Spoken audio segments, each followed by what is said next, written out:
I never thought my own brother would steal from me, especially not the $30,000 I had saved for 6 years to buy my first home.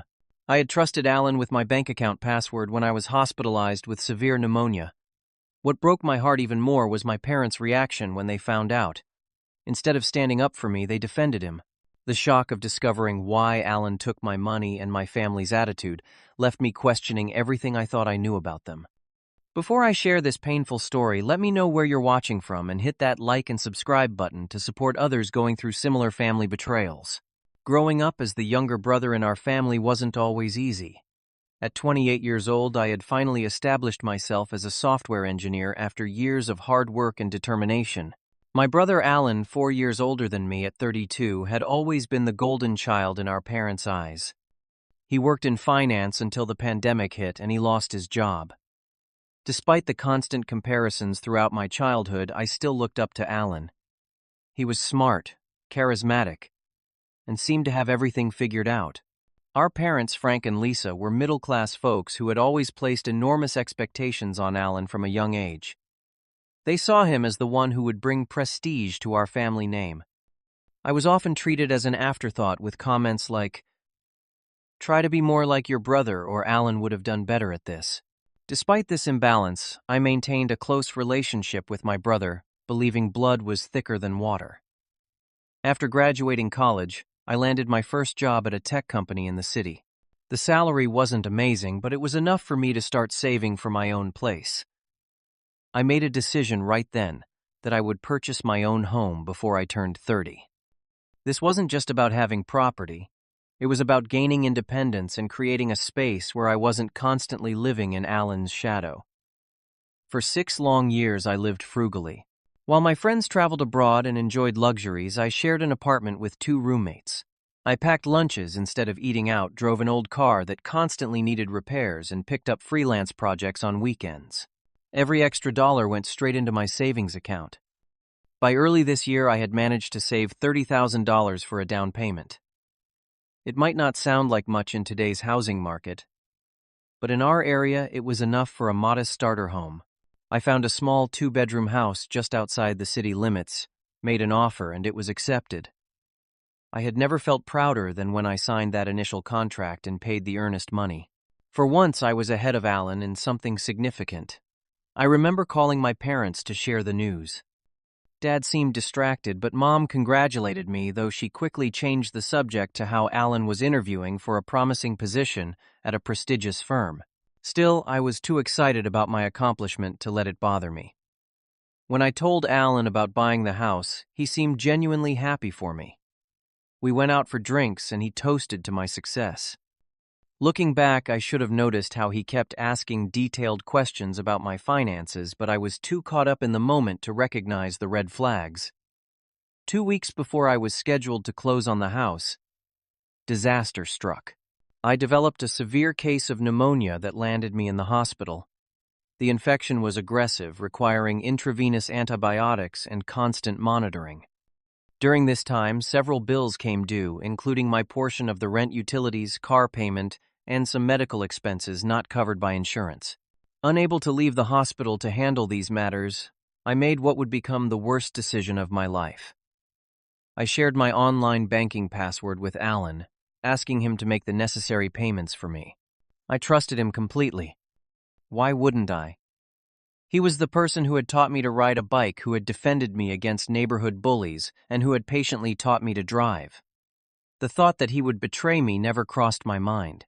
Even after I recovered and returned home, I didn't immediately change my password. I was focused on finalizing the details for my home purchase, gathering documents, and preparing for the move. The closing date was just 10 days away, and I was busy coordinating everything.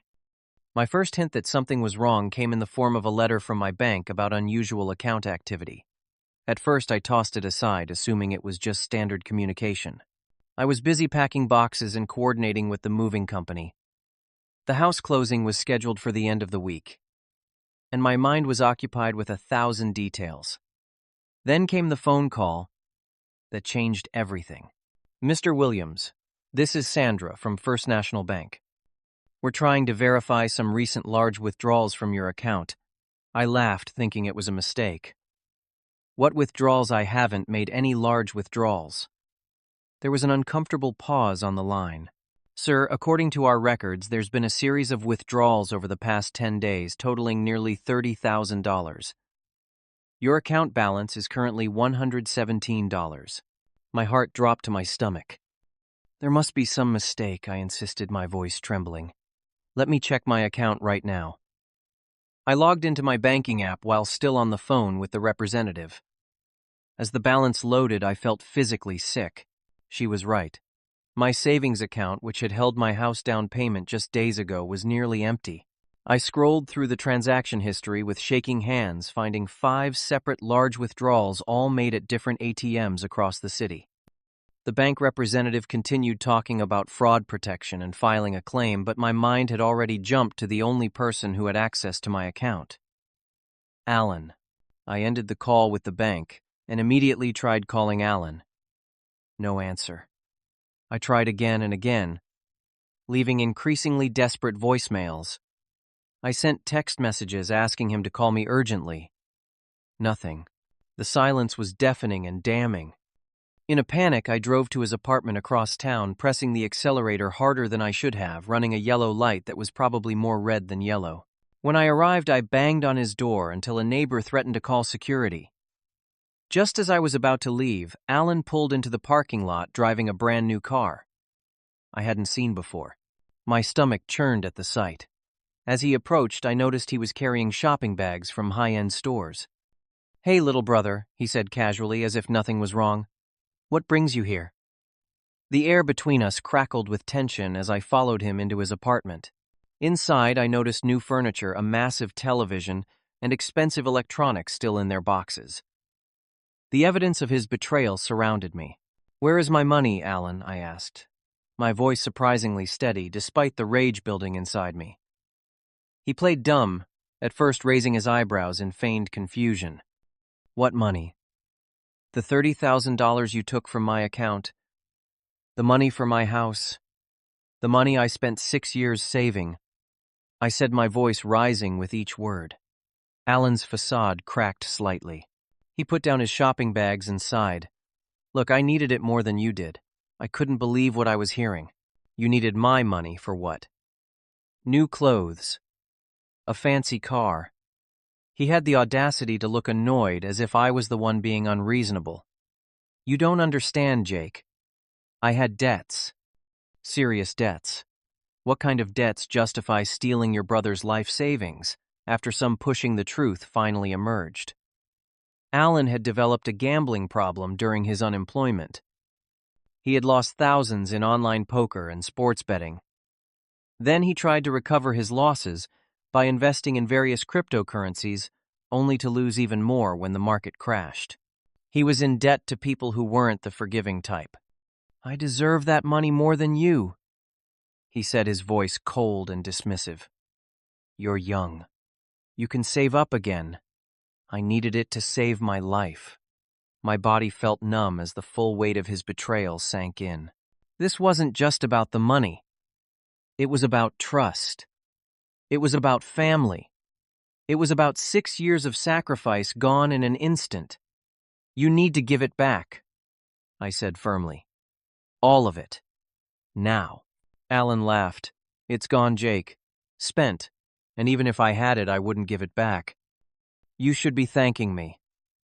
I saved you from buying in this market anyway." My hands curled into fists. "I'm going to the police." His expression changed instantly. "You do that, and he'll make sure your company finds out about those unregistered freelance jobs you've been doing.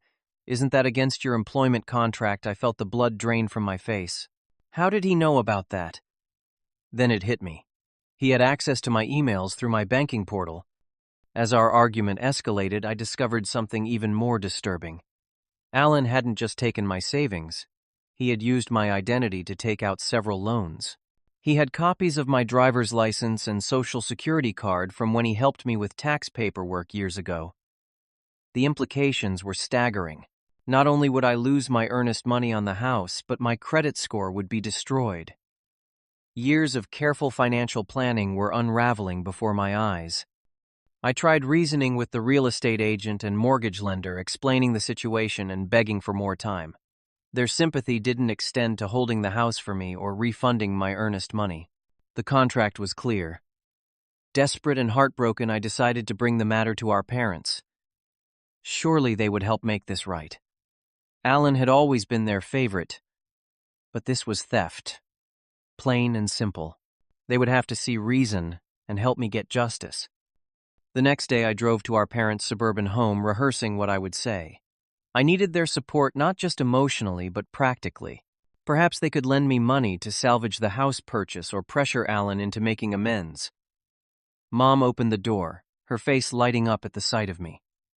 "Jake, what a nice surprise. Come in, come in." Dad was in his usual spot in the living room watching a baseball game. He barely looked up when I entered, offering just a grunt of acknowledgement.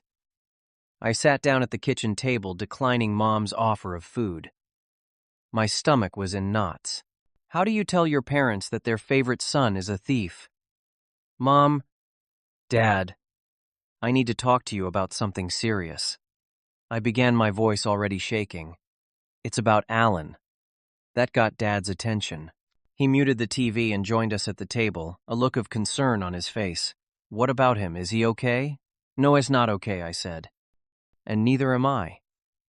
Alan stole my entire savings. $30,000 that I was going to use to buy my house. I expected shock, outrage, disbelief.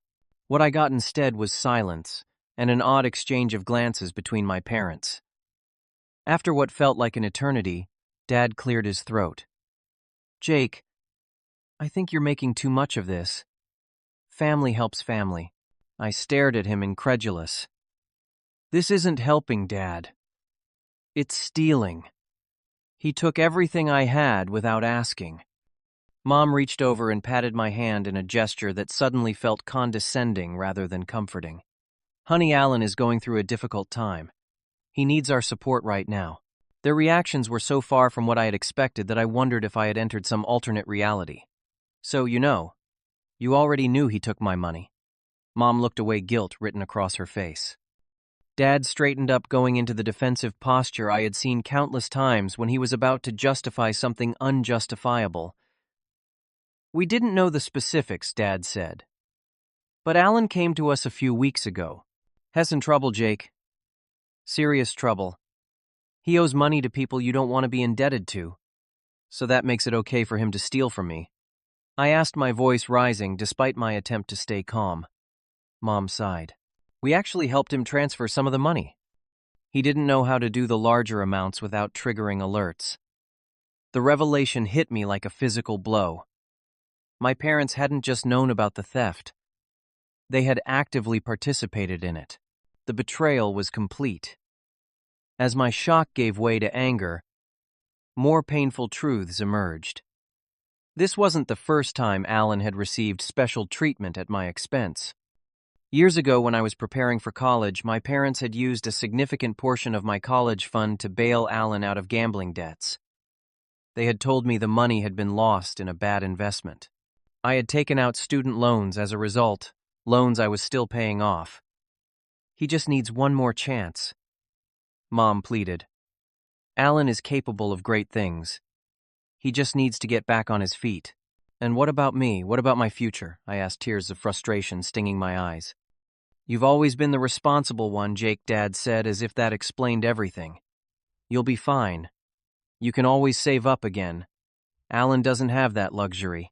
In that moment, I realized a harsh truth that I'd been avoiding for years.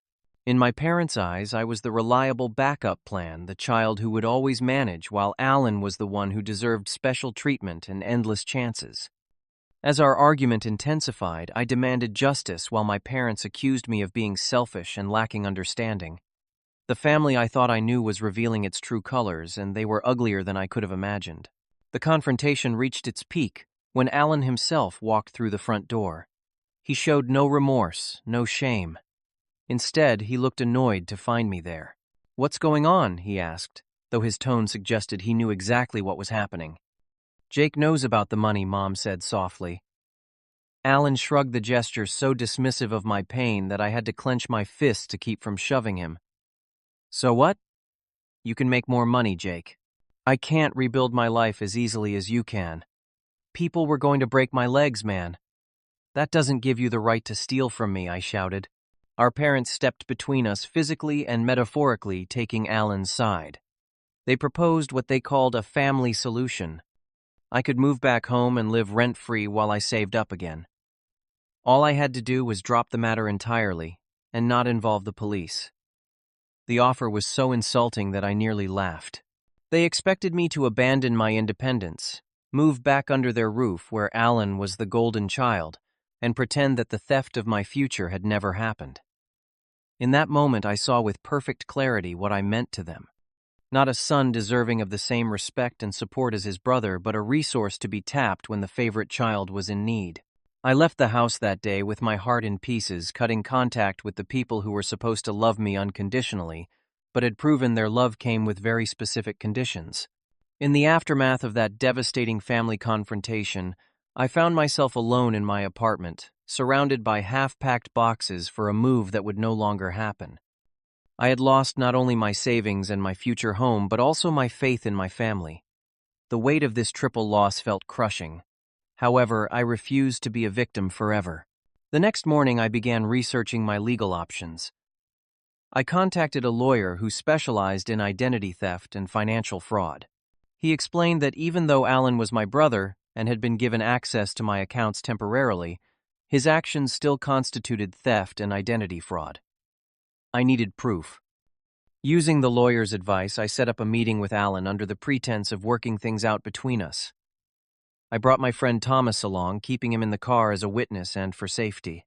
During our conversation in a public coffee shop, I recorded Alan admitting to taking the money and using my identity for loans, explaining that I was recording for clarity on what we agreed to regarding repayment. He was arrogant enough to speak freely, believing our parents would protect him from any consequences.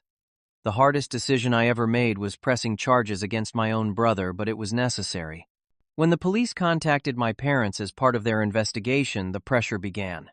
Phone calls, text messages, emails, all demanding that I drop the charges. Your brother could go to jail, Jake. How could you do this to family? I stayed strong, bolstered by the support of friends who offered more genuine care than my blood relatives ever had. Thomas even invited me to stay at his place when I had to give up my apartment, because I couldn't afford the rent without roommates. My company allowed me to work remotely for a few months while I sorted out my living situation. My supervisor, Paul, had experienced family betrayal himself and became an unexpected ally. He fast-tracked a performance review that resulted in a small raise, which helped me begin rebuilding my savings. I joined a support group for victims of financial fraud where I met others whose trust had been violated by those closest to them. Their stories helped me realize I wasn't alone, and their resilience inspired me to keep moving forward. The legal process moved slowly, but eventually Alan was charged with theft and identity fraud. The evidence was overwhelming. The recorded confession, bank records, and loan documents painted a clear picture of his crimes. My parents made one last desperate attempt to make me drop the charges. They showed up at Thomas' apartment, unannounced, offering to pay back half of what Alan had taken if I would agree to tell the prosecutors it had all been a misunderstanding. I refused. This wasn't just about the money anymore. It was about accountability. The day Alan appeared in court was surreal. He looked smaller somehow, his usual confidence replaced by nervous fidgeting. When the judge announced his sentence, I felt no joy, only relief. Alan received 3 years of probation, was ordered to pay full restitution, and had to attend mandatory gambling addiction counseling. The judge made it clear that the only reason he avoided jail time was his lack of prior criminal record and my statement that I wanted restitution rather than incarceration. After the sentencing, my parents finally began to see the situation differently. They discovered Alan had borrowed money from their retirement accounts without their knowledge, using their online banking information. His debts were far greater than he had admitted. The golden child had tarnished, and they were finally seeing the consequences of their blind support. With the legal battle behind me, I focused entirely on rebuilding. I worked extra hours, took on consulting projects, and lived as frugally as possible. Thomas charged me minimal rent, insisting that helping friends was what decent humans did. 18 months after the theft, I had saved enough for a smaller down payment. The house wasn't as nice as the one I had originally chosen, but it was mine. The day I received the keys, I stood in the empty living room and wept tears of triumph. No one could take this away from me. As for my family, we remained distant but not entirely estranged. Alan completed his gambling addiction program and has begun making small restitution payments. He sent a letter of apology that seemed genuine, acknowledging the pain and damage he had caused. My parents have made awkward attempts at reconciliation, finally recognizing the favoritism that had poisoned our family dynamics for years. I maintain civil but careful boundaries with all of them. Trust once broken is not easily restored. Instead, I have built a chosen family of friends who have proven their loyalty and love not through blood but through actions. This experience taught me that true independence isn't just financial. It's emotional, too. I learned that sometimes you have to lose everything to discover your own strength. I learned that family should lift you up, not tear you down. Most importantly, I learned that sometimes the family you choose is more valuable than the family you're born into. Family isn't just about sharing DNA. It's about sharing respect, trust, and genuine care for one another's well-being. I've built my new family on this foundation, and that's something no one can steal from me. Have you ever had to create boundaries with family members who betrayed your trust? How did you rebuild afterward? Share your experiences in the comments below. If this story resonated with you, please like, subscribe, and share it with someone who might need to hear that they aren't alone in their family struggles. Thank you for listening, and remember, sometimes the hardest choices lead to the greatest growth.